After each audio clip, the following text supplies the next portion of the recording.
Masayang Tahanan. Matuto at makibahagi sa usapang kasama ang buong pamilya. Masayang Tahanan.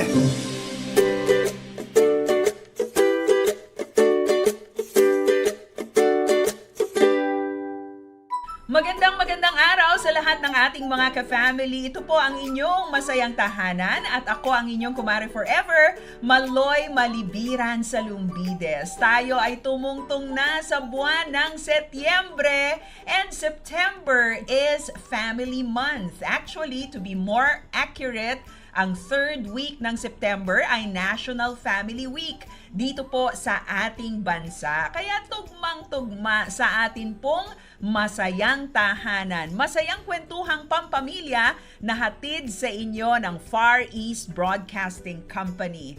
Bago po ang lahat, meron po tayong espesyal na panauhin ngayong araw na ito. Siya po ay kasama sa ministry na kung tawagin ay Hope Alive.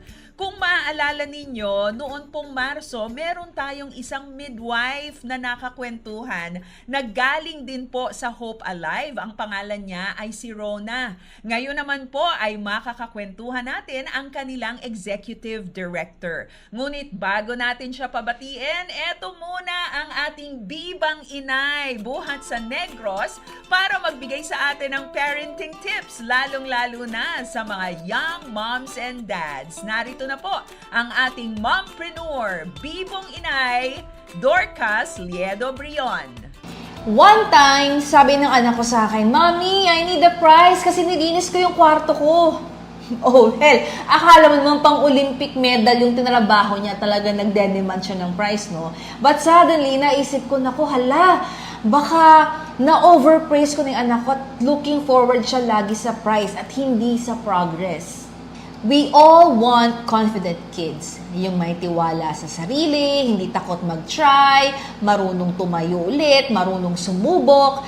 But somewhere along the way, some kids become entitled instead.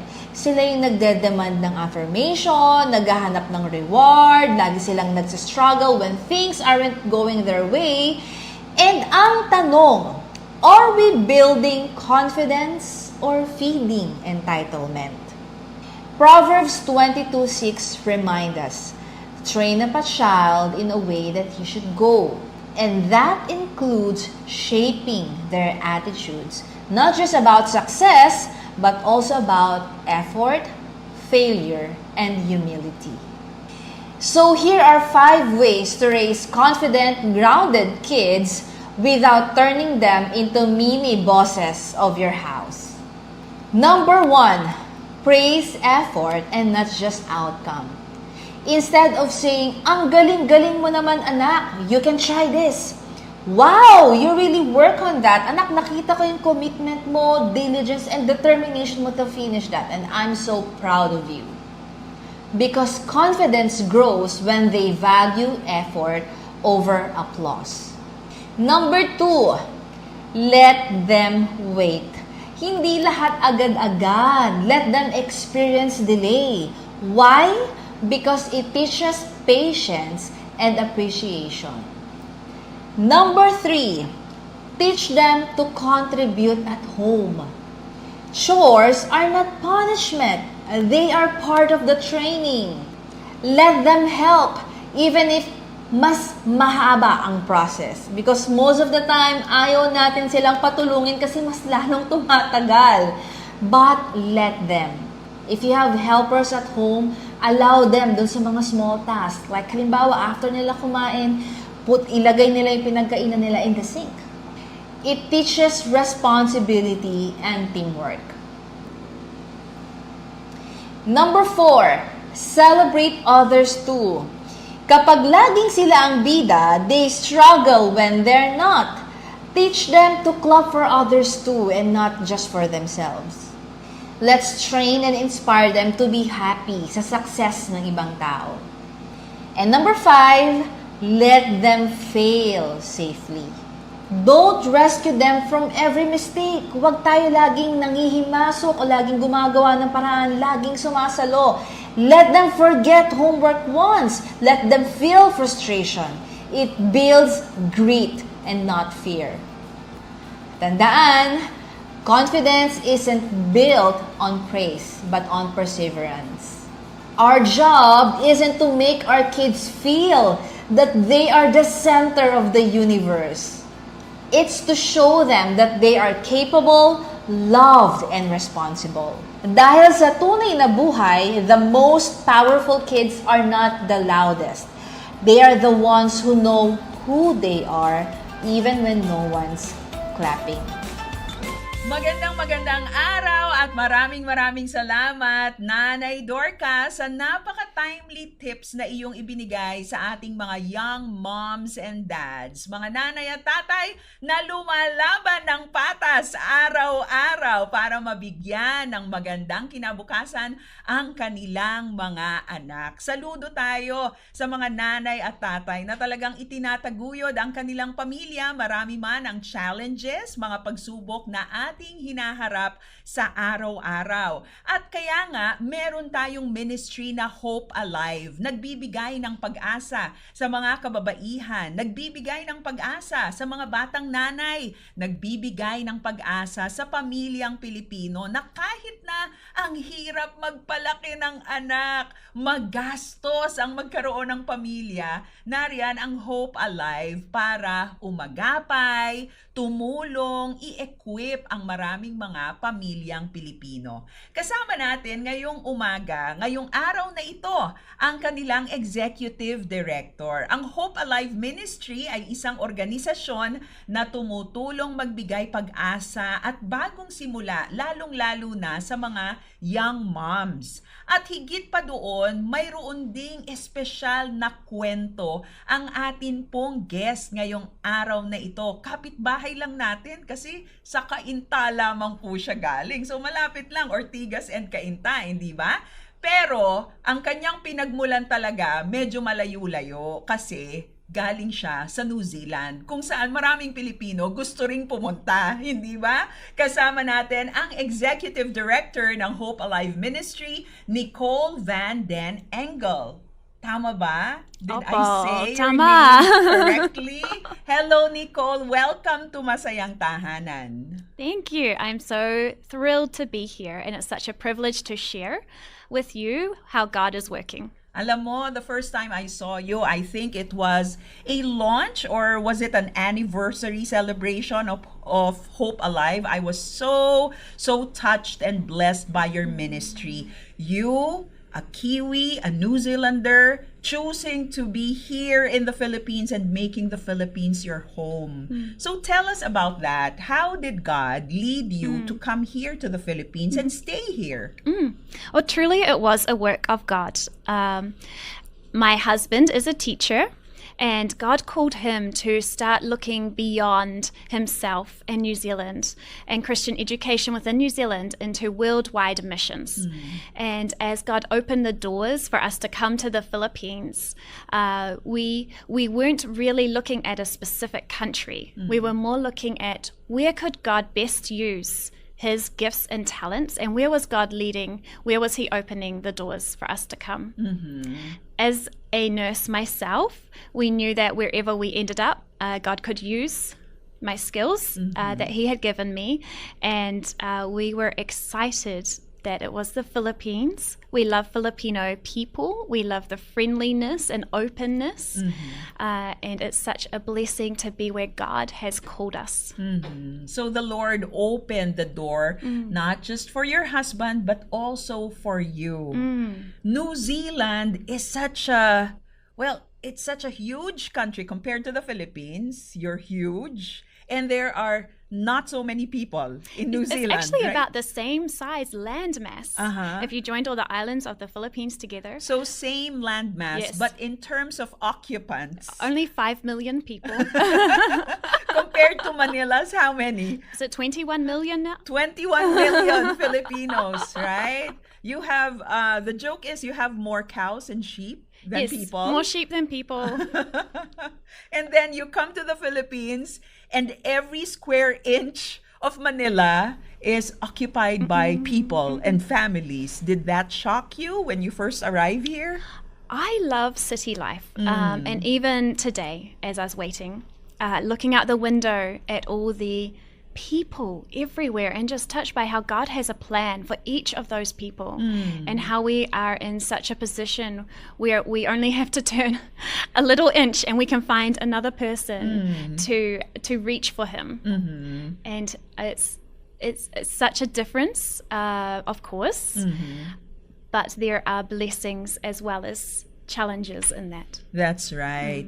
And the ministry where you are leading right now is quite a challenging ministry. You cater to young moms, you cater to families, women who are on the family way. Tell us more about Hope Alive Ministry.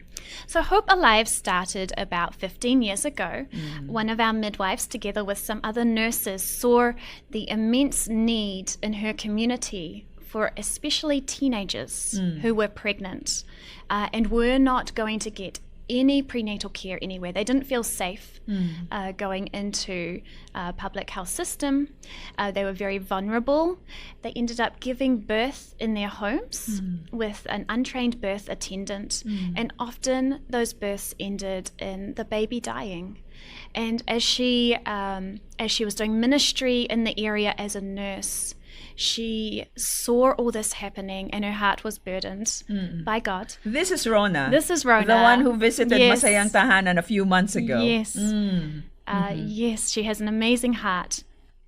And so with a few other people around her and the support of Kids International Ministries, they started Hope Alive Clinic. And it started off with just prenatal checkups, so pregnancy checkups, and then it grew into a birthing home.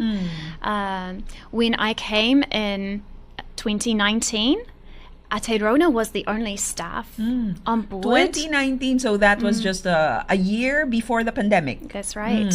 Yes. So Rona was the only full-time staff. She was the only staff. Just trying to manage everything. And so it was a very easy... God really made the way for me to come into that and support her. And really my role for the first few years at Hope Alive was just to support Aotearoa. So make sure that she had what she needed to be able to do her ministry well. And supported her with the healthcare checkups as a nurse, but also just in the bigger picture of, okay, how can we get you more staff? How can we connect with more people so that we can reach further and more people?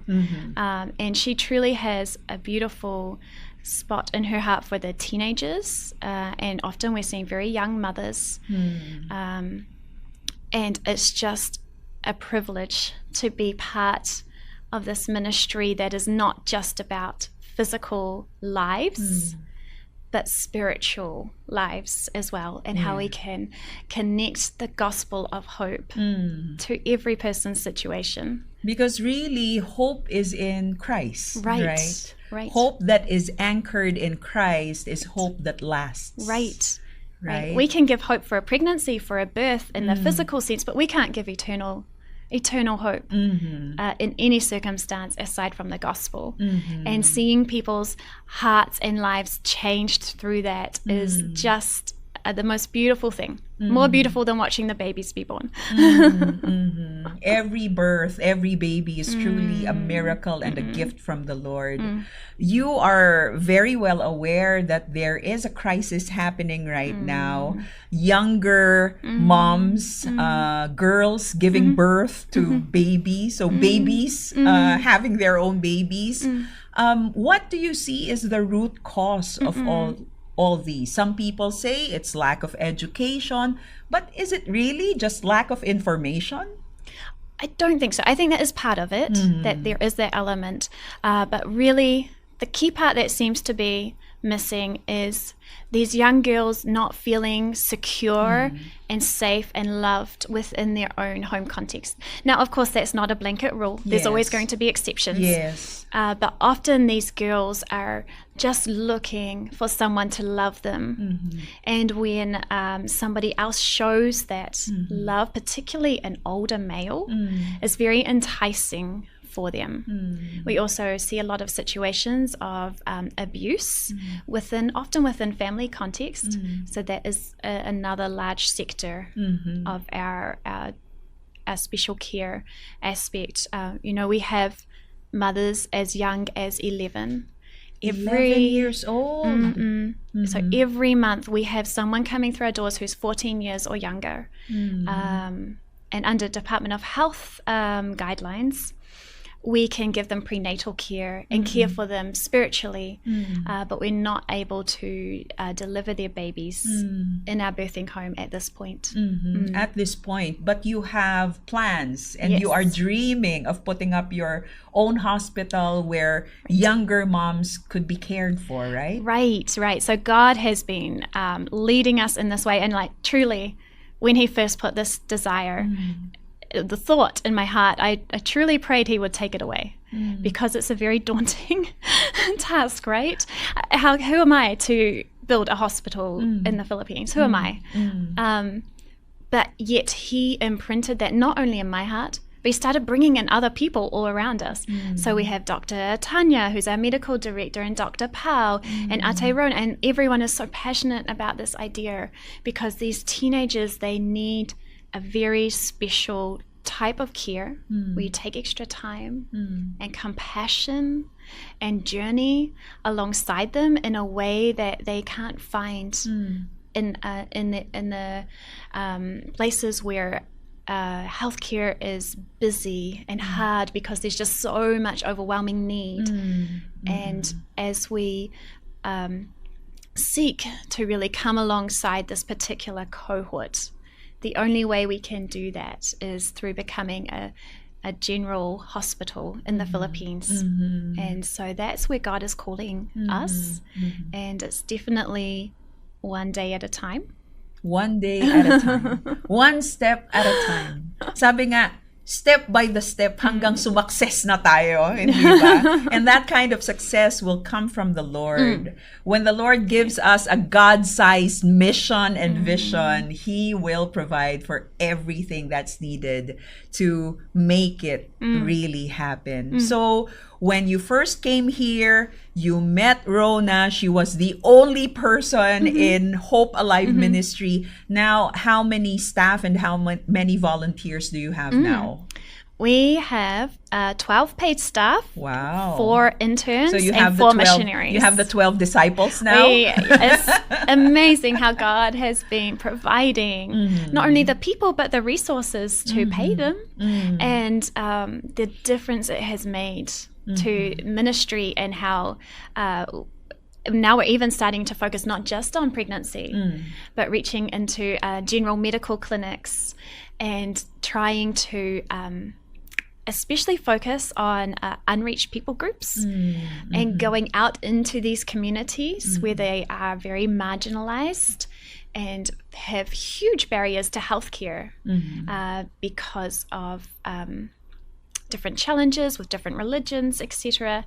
And it's been so exciting to see God breaking down those barriers, and especially being one of the only imam approved clinics in our area, so approved by the Muslim leaders for mothers to come to us, has just been a miracle story in itself of how God brought that about. And it's just very near to our hearts that we could treat these people with so much respect and compassion. It's amazing how God could bring people together, though we may have different beliefs, different experiences, but because of that common love for people, God's creation, because we all have that imago Dei in us, the image of God in us, we are drawn to really care for each other and love each other.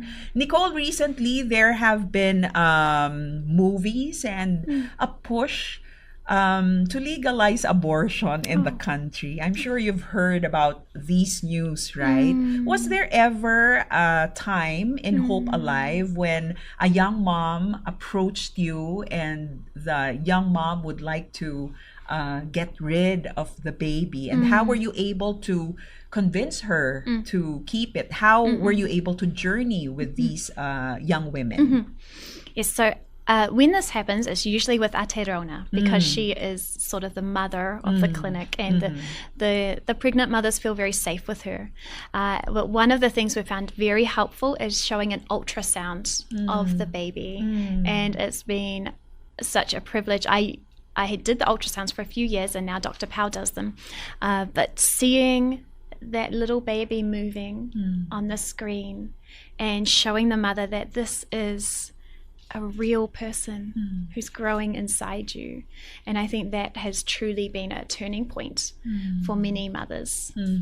So seeing that there is life within them Yes. helps them decide to keep the baby. Right. It's not just a group of cells. Yes, yes. How about for young moms? Of course, after they give birth, they would like to pursue their education. They would like to pursue a bright future.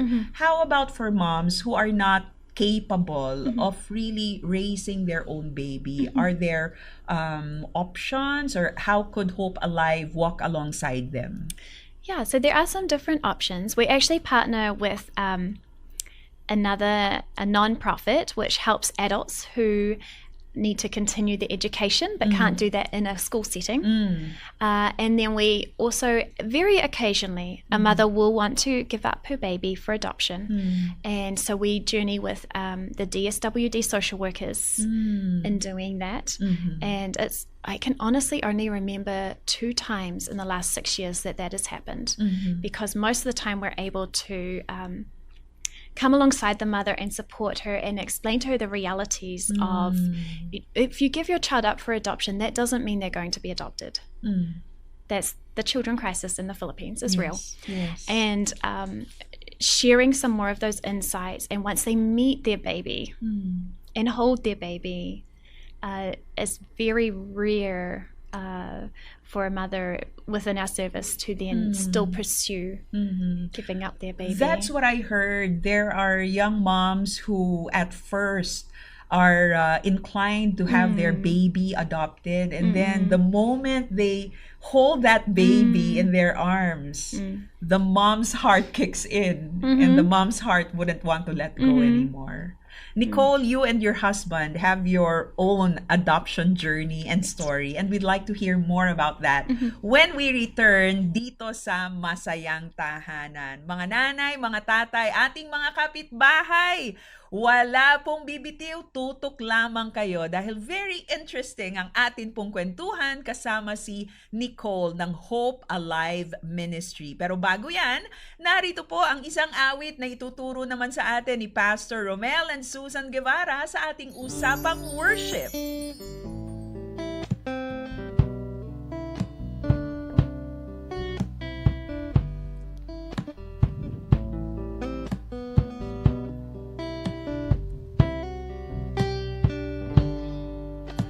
Ganda ng araw na gawa ng ating Diyos, kay sarap lasapin kabutihan niya.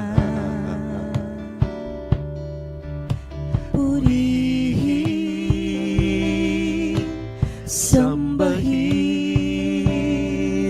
dakilain,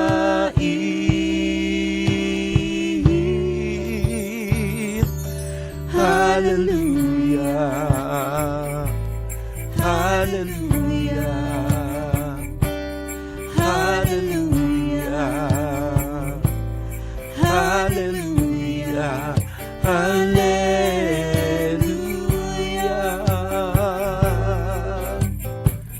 Sa panating awitin, hallelujah, hallelujah, hallelujah, hallelujah, hallelujah, hallelujah, hallelujah,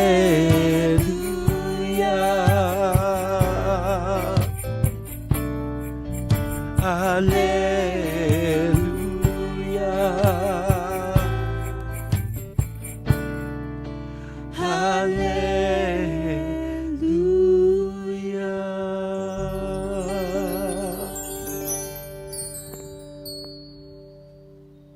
Maraming salamat, Pastor Romel and Mars Susan Guevara. Napakagandang awitin na pwede nating gamitin sa atin pong mga family devotion and family worship time. Siyempre po, dito sa Masayang Tahanan, isa sa mga isinusulong natin na ang pamilya sama-sama po sa pagpuri at pagsamba natin sa Panginoon. Ang ating Diyos ay buhay, nagbibigay pag-asa sa bawat isa sa atin, nagbibigay pag-asa sa ating mga pamilya. At yan nga po ang ministry ng Hope Alive. Bawat bata ay mahalaga, bawat nanay, bawat tatay ay mahalaga at katuwang natin ang Panginoon para patatagin ang ating mga pamilya. Iba-iba ang hugis at itsura ng pamilyang Pilipino. Merong mga blended families, merong mga biological families, meron ding adopted families or adoptive families, hindi po ba?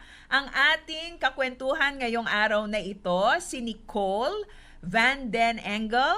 Galing po siya sa New Zealand pero dito na sila nakatira sa Pilipinas kasama ang kanyang asawa at ang kanyang pamilya. Si Nicole po ang Executive Director ng Hope Alive Ministry. So, before our music break, Nicole, I was asking and telling our viewers that you have your own beautiful story and journey of adoption. Tell us about your family. You've told us a little about your husband. How about the kids? So we have a daughter, Zoe, who is 11, a biological son, Ezra, who is 9, and we are in the process of adopting Zayden, who is 8 years old, and he's lived with us for just over 2 years now. And Zayden is Filipino. He is Filipino. What made you decide to open your home and your hearts to a Filipino kid? Well, actually, my husband and I have had adoption on our heart from even before we started our own biological family. Wow. So the concept of adoption and how it shadows the gospel, you know, God adopted us, is just so beautiful. And truly, through the last 2 years, the true picture of the gospel and how challenging we can be as his children, and yet he chooses to love us again and again and again, has been burrowed very deep in our hearts.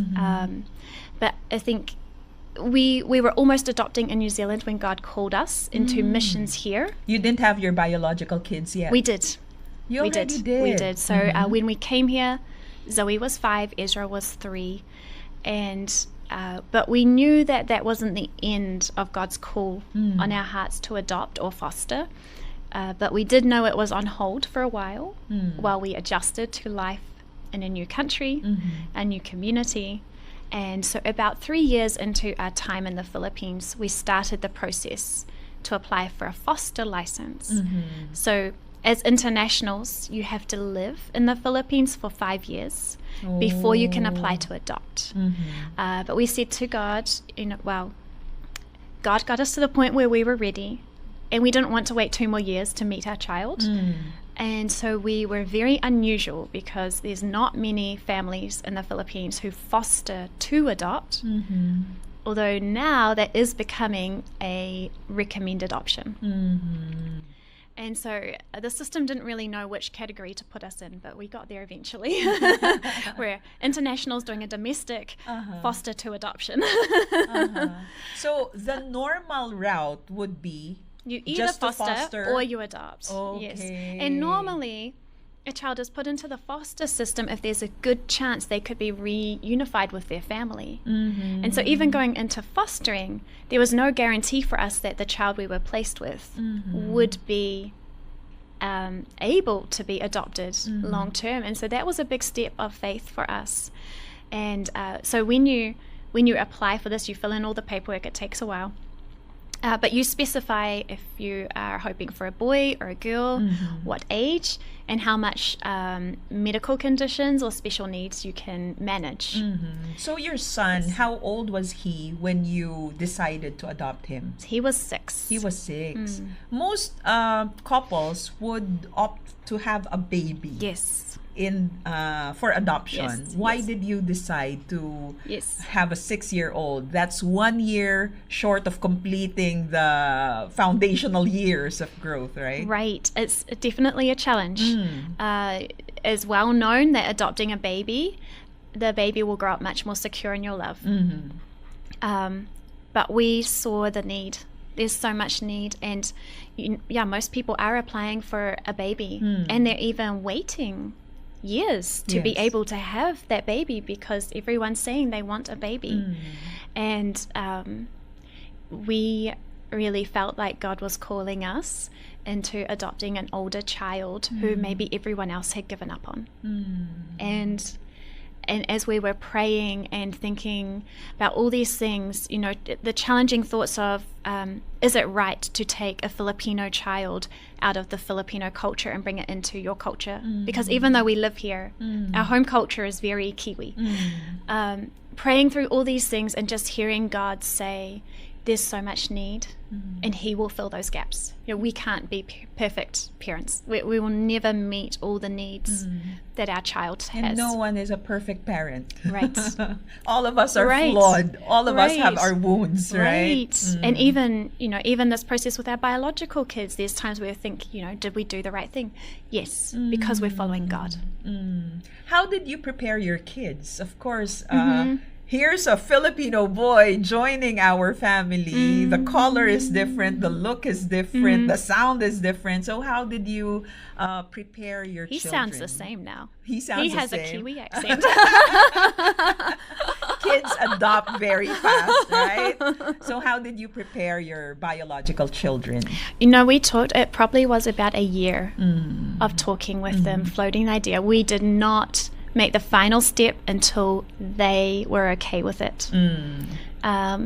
And even though there's still challenges, preparing them doesn't just stop when you receive your new child into your family. It continues the whole way through.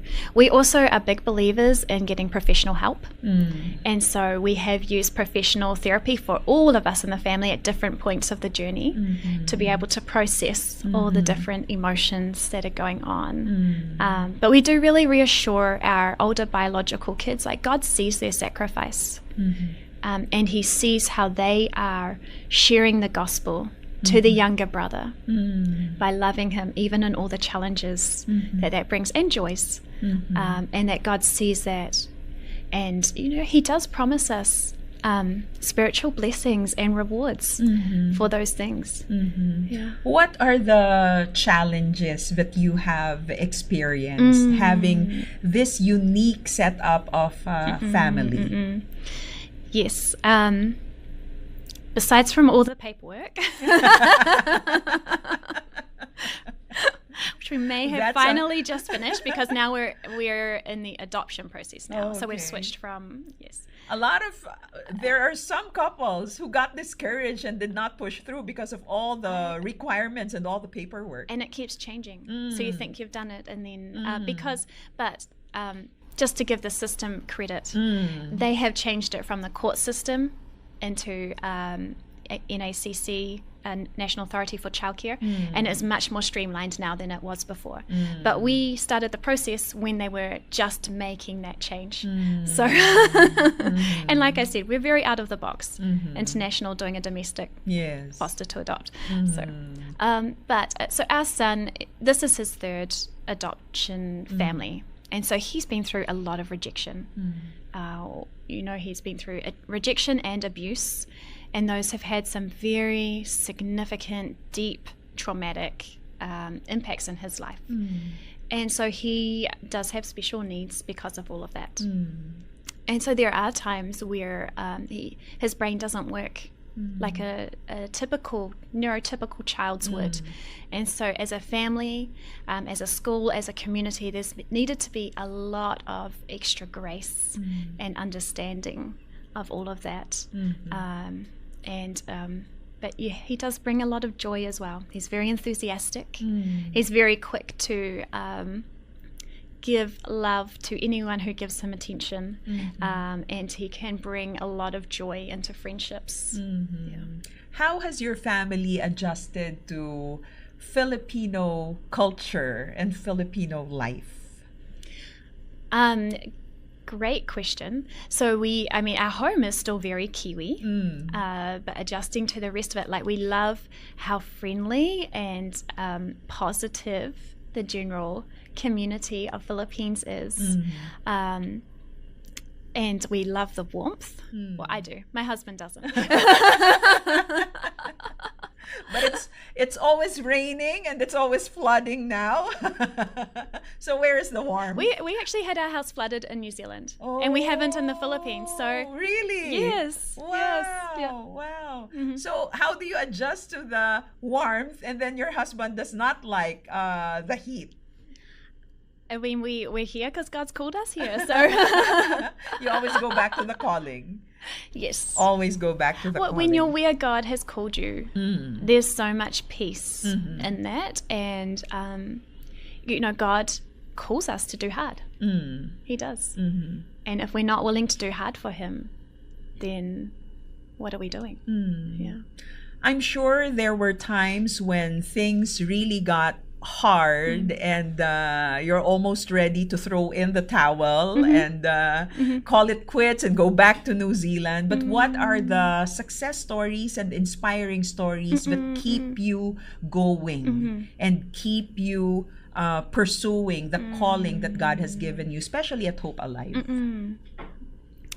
I think for me, there's definitely a lot of that inner prayer life, and just having God meet me where I am, allowing grief where grief needs to happen, and allowing those questions and challenges, and just being real with God about all of that.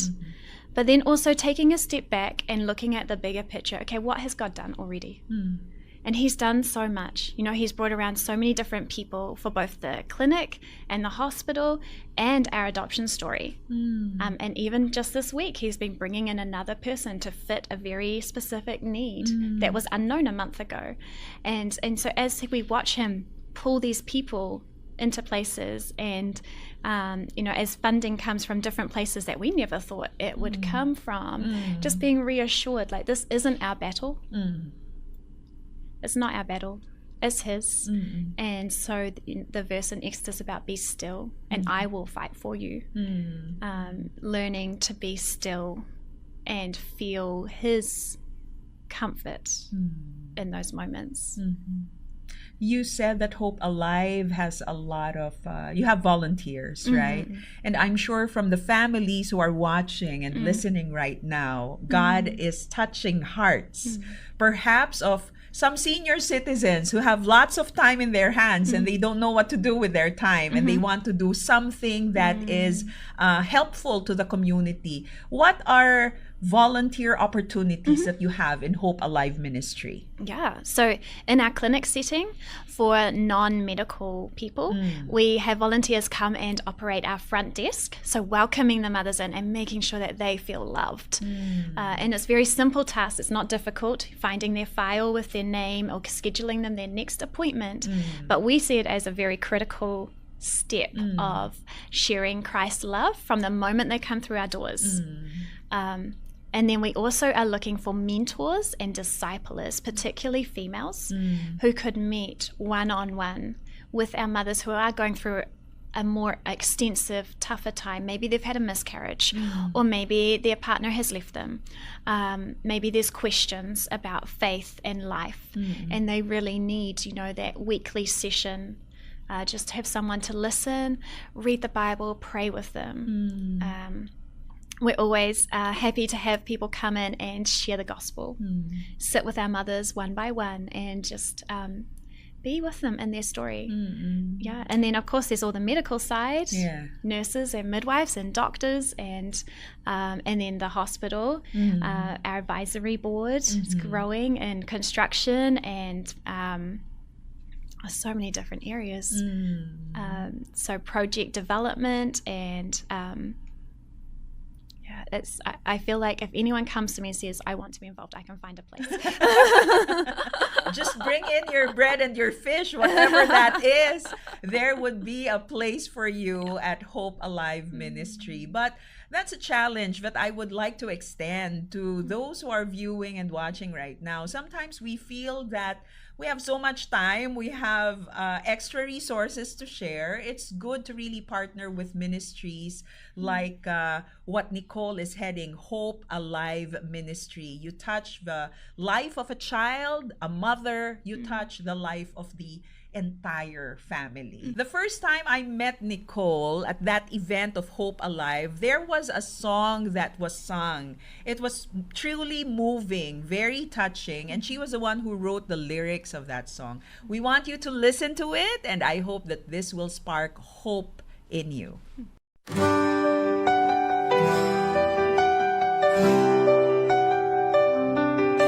When emotions swirl and the drops keep falling, when my heart is torn, bruised and closing, when I'm betrayed to lie and scorned on purpose, still I hope in you. When my name's dragged through the mud, hate's clear, when pride's everywhere, arrogance looms near, when hope for justice and greatness disappears, still I hope in you. 'Cause you promise to make all things new. You promise to take the awful, ugly truth and turn it to your glory. 'Cause you promise I'll fly on eagle's wings and use the end to all of my suffering. You took it all from me, and so even now I'm free.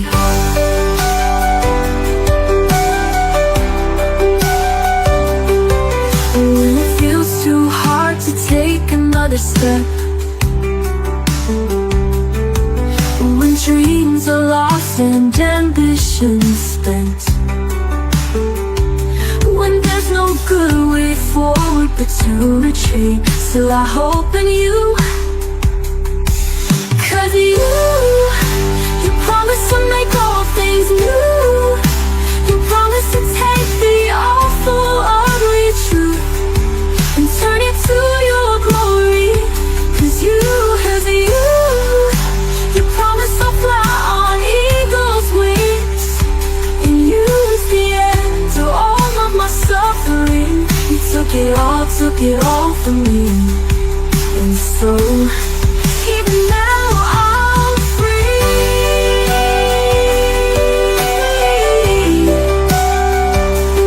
Free of regret, despair and shame. Free to believe I'll be loved again.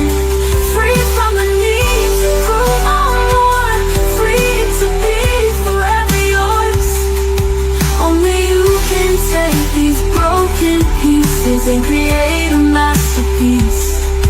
Only you can love so completely healed, and so I hope in you.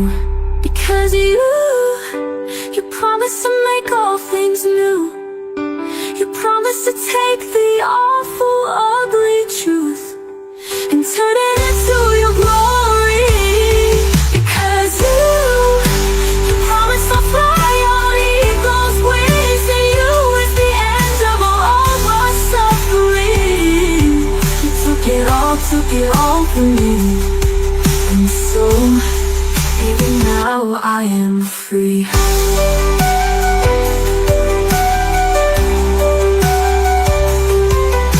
Free of regret, despair and shame. Even now I am free. Nicole, let's talk about that song. What was your inspiration? Why did you write that song? The song was actually originally written out of a personal situation for me, where I came up against a situation where I thought this other person would be just as passionate as me about providing excellent healthcare to a specific. It's actually for one of my children, and as I was trying to seek this healthcare that I needed for my child, and we came up against difficulties, it left me so discouraged because it felt like the entire system was broken. And it was so hard to know, like, what am I doing here? Like, this is broken well beyond what I can ever fix. And even though I'm offering to bring in a health care professional to help improve the care, nobody wants to know about it. And so just working through that process, but then knowing God and who He is, and Him saying, this is my battle. This is for me to fix. You know, we just do the one thing. We don't have to fix the whole world. We're not limitless. God is limitless. And so just finding that place of rest, that even when everything feels overwhelming, and sometimes even pointless, that He's still working. Wow. Yeah. You know, what you said is very timely. You know what's happening to the Philippines right now with all the talks about the corruption and how massive and extensive the corruption is. The system is broken, but let's not get too overwhelmed because the battle is God's. And because the battle is God's, there is new hope for us every day. Hope anew. Yes. Beautiful song, beautiful story, and thank you for your beautiful heart that you are willing to share to Filipino moms, Filipino families. God bless your family. God bless what you do at Hope Alive Ministry. Again, Nicole, for those who are watching, for those who are listening, and the Lord might be prodding them to take part in what you are doing, invite them to be part of this ministry. Yes, we would love to have you come and join us. And, you know, our heart is really for the ministry to become by Filipinos for Filipinos. And so we are just here to support that in process until that happens. So please come and join us as we share God's word, His gospel clearly with every woman who comes through our doors. Thank you so much. Nakasama po natin dito sa Masayang Tahanan si Nicole Van Den Engel ng Hope Alive Ministry. Kung kayo po ay tinatawag ng Panginoon, hindi bilang full-time, maaaring para bumisita, maaaring etong Pasko, naghahanap kayo ng ministry na pwedeng masuportahan, mangapit bahay po tayo sa Kainta at bisitahin ang Hope Alive Ministry. Again, Nicole, thank you very much for visiting us here at Masayang Tahanan. Maraming salamat. Thank you for having me. It's been a real joy. At maraming salamat din sa ating mga co-pilot dito po sa Masayang Tahanan. Kasama natin si Angge, Dessa, Eileen at si Natnat. And of course, ang ating editor, Precious Grospe Cruz. Ako po ang inyong kumare forever, Maloy Malibiran sa Lumbides. Palaging nagpapaalala, kay Kristo mayroon tayong pag-asa. At kung gusto natin ng masayang tahanan, si Kristo ang dapat inuuna. God bless our families.